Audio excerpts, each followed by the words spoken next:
Hey folks, it's Andrea from the REACH Museum, and this week we are taking you underground. And what I mean by that is we are going to highlight some animals that live underground in the Columbia Basin. So today I'm going to start it off by talking to you about one type of animal that lives underground, and that is the fossorial mammal. Now, you might not have heard the word fossorial before, so let's break it down. The root word of fossorial is fosser, and that's Latin, and that means digger. So the fossorial mammals are mammals that have special equipment and special adaptations that allow them to move underground, live underground, hunt underground.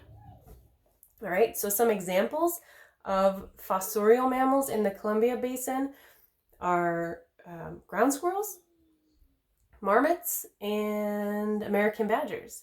We're actually going to use the American badger to highlight some of those adaptations. But before we do, what kinds of adaptations do you think that a fossorial mammal or a mammal that lives underground might need to have to help it survive underground?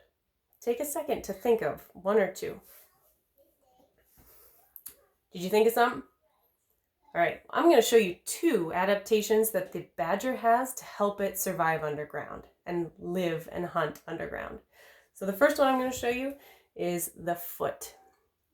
This is a badger foot, and what do you notice about it?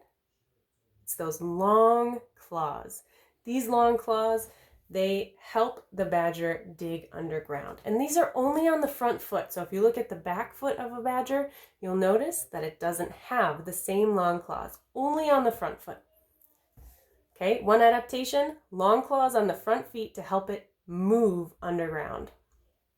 Another adaptation the badger has is the shape of its skull. So here's a badger skull. You can see from this angle that it's pretty flat on top. And if you look at it from the front, you can see the same thing. It's pretty flat, doesn't have a round head like I do. And if I show it to you this way, you can see it's kind of got a triangular or a conical shape. It's got this narrow snout, and then it gets bigger and wider along the back. So these really strong skull bones have the perfect shape for moving through the soil as the animal digs with its long claws.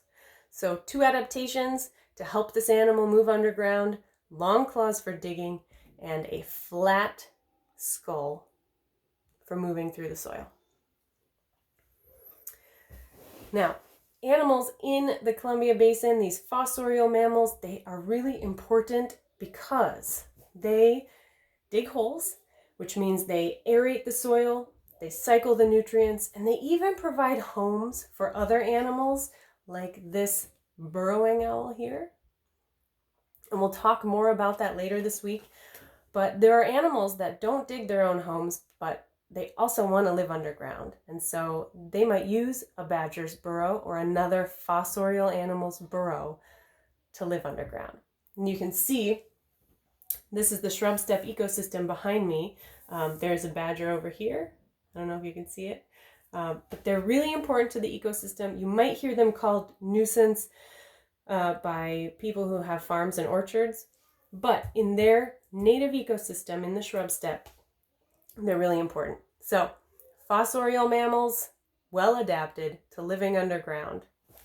Keep following us this week on the website, on the Facebook page, on Instagram. You will learn more about what happens under your feet as you're walking around the Columbia Basin.